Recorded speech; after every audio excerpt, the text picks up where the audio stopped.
In the heart of the city, where engines usually roar, one street fell completely silent. A crowd had gathered, a weird mix of suits clutching smartphones and curious folks in worn-out jackets. They'd formed a circle, and in the middle were two machines from two totally different worlds. On one side, a Bugatti Veyron. It wasn't just a car, it was a weapon forged for money and ambition, glistening under the sun. Leaning against it was its owner, Alistair Finch, the billionaire CEO of Finch Global.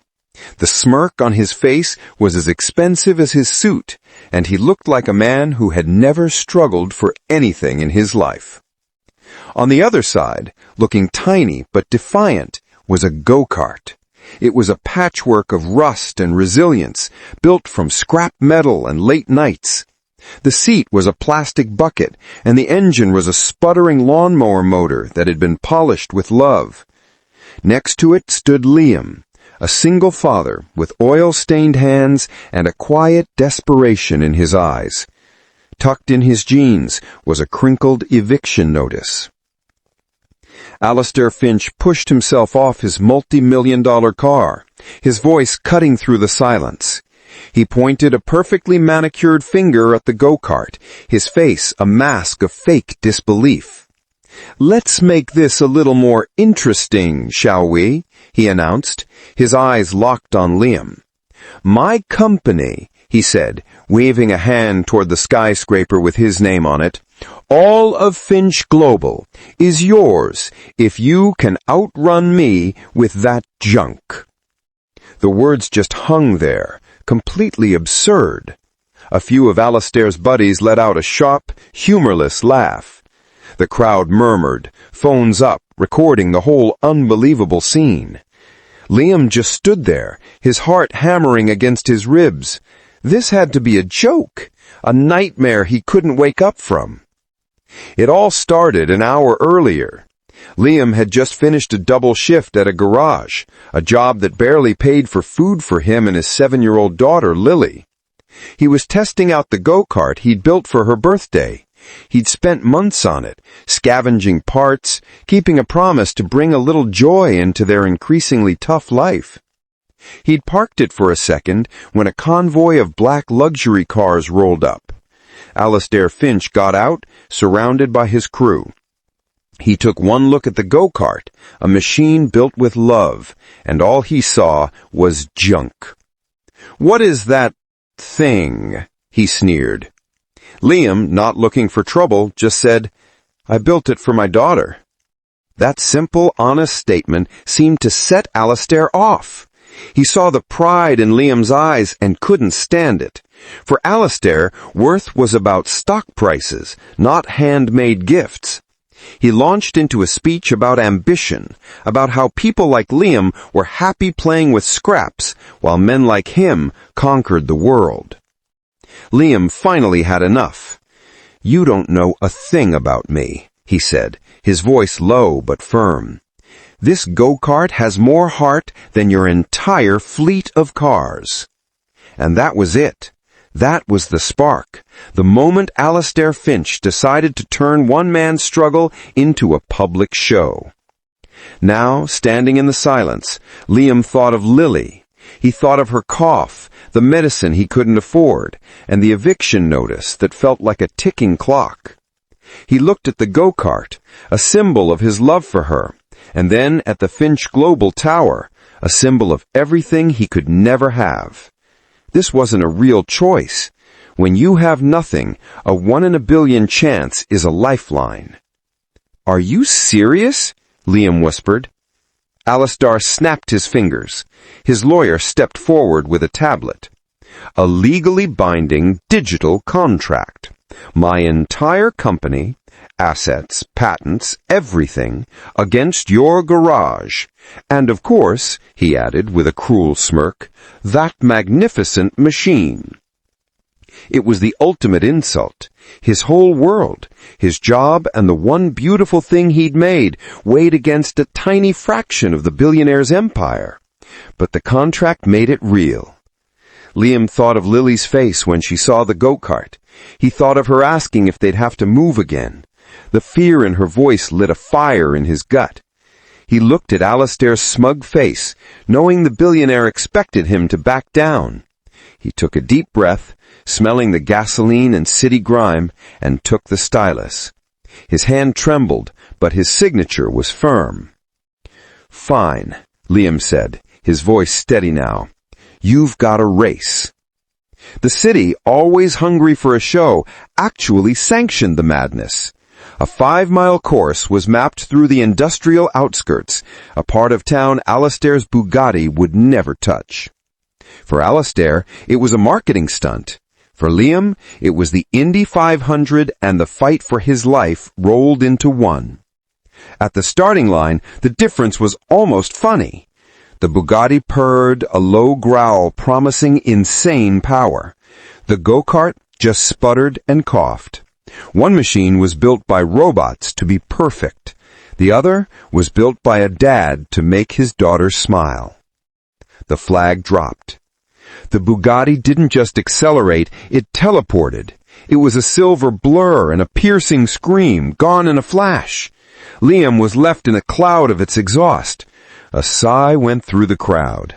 It was over before it even started. Liam's heart sank. He floored it, and the go-kart lurched forward, rattling violently.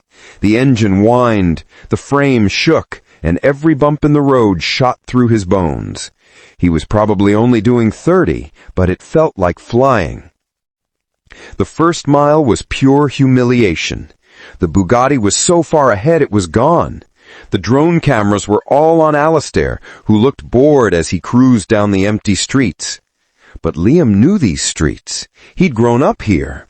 While Alistair's TPS saw a single route, Liam's mind saw a map of shortcuts. He saw it 1.5 miles in. A narrow, trash-filled alley between two old warehouses. It wasn't on the official course. For the Bugatti, it was an impassable gap. For the go-kart, it was a doorway. Without hesitation, Liam yanked the wheel. The go-kart skidded into the alley, gravel and branches scraping the frame. He hunched down, knuckles white, dodging potholes and junk. It was a huge gamble, but it cut nearly 1/2 mile off the course. He shot out onto another street, the engine sputtering.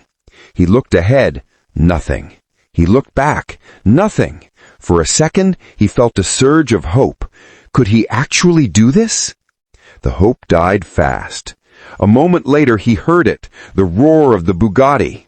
It appeared in his tiny, vibrating mirror like a shark closing in. Alistair blasted past him, the force of it nearly blowing the go-kart off the road. As he passed, Alistair turned, his face a mask of cold fury. He hadn't expected a real fight. The game wasn't fun for him anymore. Now it was personal. Liam's shoulders slumped. The shortcut was a good try, but it was useless against that much power. The gap between them grew again. Defeat settled in his stomach, cold and heavy. He was a fool who had just gambled away his daughter's home. But he kept driving.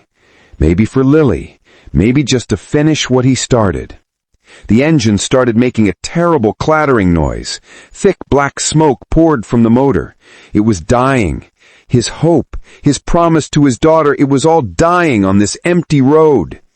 He was on the final stretch, a long straightaway to the finish line. In the distance, he could see the crowd. And then he saw the Bugatti. It wasn't moving. It was parked just 50 feet from the finish line. Alistair Finch was leaning against it, arms crossed, just waiting. The go-kart sputtered and rolled to a stop about 100 yards away. The engine gave a last pathetic gasp and fell silent. He rested his forehead on the cheap plastic steering wheel, unable to look up at the gloating billionaire and the pitying crowd. He had lost everything. The silence was deafening. He heard footsteps crunching on the gravel. He braced himself for the final insult. "Get up," a voice said. It was Alistair, but the arrogant tone was gone. Liam slowly lifted his head. Alistair was standing right beside the go-kart, looking at the broken, smoking engine. His expensive suit was inches from the greasy metal. "I said, get up," Alistair repeated, softer this time. He gestured back to his car. "I crossed the finish line. I won. The company is safe. Your garage and this thing are mine." He said the words, but they sounded hollow. Liam climbed out, his body aching. "Then take it," he said, his voice raw. "Just get it over with."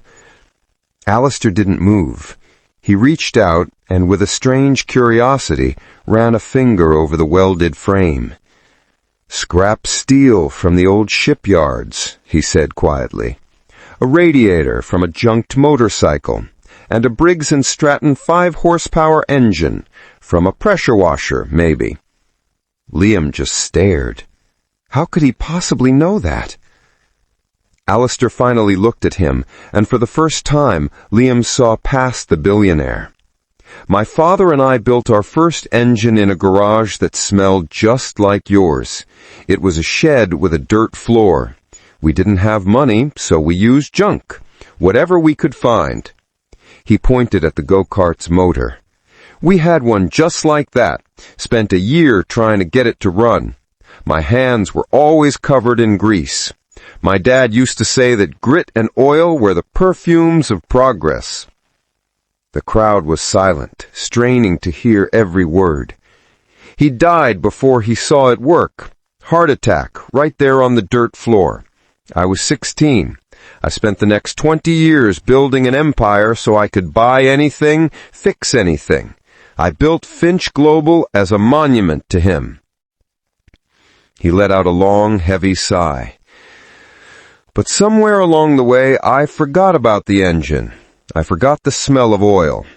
I started to believe that being rich was the same as having worth." He looked right at Liam, his eyes shockingly clear. "When I saw you today, with this beautiful, ridiculous, defiant machine, it was like seeing a ghost, the ghost of a boy in a shed with his father. When you took that shortcut, I wasn't just angry, I was terrified. For a second, a kid with a lawnmower engine was outsmarting a man in $1 million car. You had the fire, the same fire my father had, the fire I thought I'd lost." Alistair walked back to his lawyer, took the tablet with the contract, and with a flick of his thumb, deleted the file. A gasp went through the crowd. "This was never about your garage, Liam.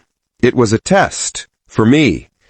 I've been trying to launch a new division, a charitable foundation, the Finch Innovation Foundation.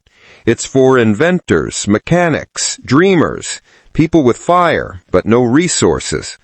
But everyone I interviewed was just another suit talking about ROI. They had no soul." He stopped in front of Liam. He held out a set of keys. Not to the Bugatti. They were attached to a simple fob with a small logo. The Finch Innovation Foundation. "These are for a new house. It's got a 4-car garage with every tool you could dream of. Consider it a signing bonus." Then he held out a business card. It read, "Liam O'Connell, Chief Executive Officer, the Finch Innovation Foundation. The foundation has an endowment of $100 million. Your job is to find more people like you. This was never about a race for my company, Liam. It was an interview for its soul." Liam stared at the keys, at the card, and at the man he had hated just moments ago. Tears welled in Liam's eyes, mixing with the grime on his face. He thought of Lily, of a future without choosing between medicine and rent, a future where he could build things just to create. He took the keys. His calloused, stained hand closed around them. Alistair Finch smiled, a real, weary smile. He had won the race, but in doing so, he finally understood what it meant to be lost, and in that moment, he found a new way forward. Liam just nodded, A silent understanding passed between two men who started the day as enemies and ended it as partners. One was looking for a future for his daughter, the other a connection to his past. And on a forgotten city street, surrounded by the wreckage of a handmade dream, they both found exactly what they were looking for. What do you think is more valuable, the resources you have or the resourcefulness you show? Let us know in the comments. And for more stories that inspire, don't forget to subscribe.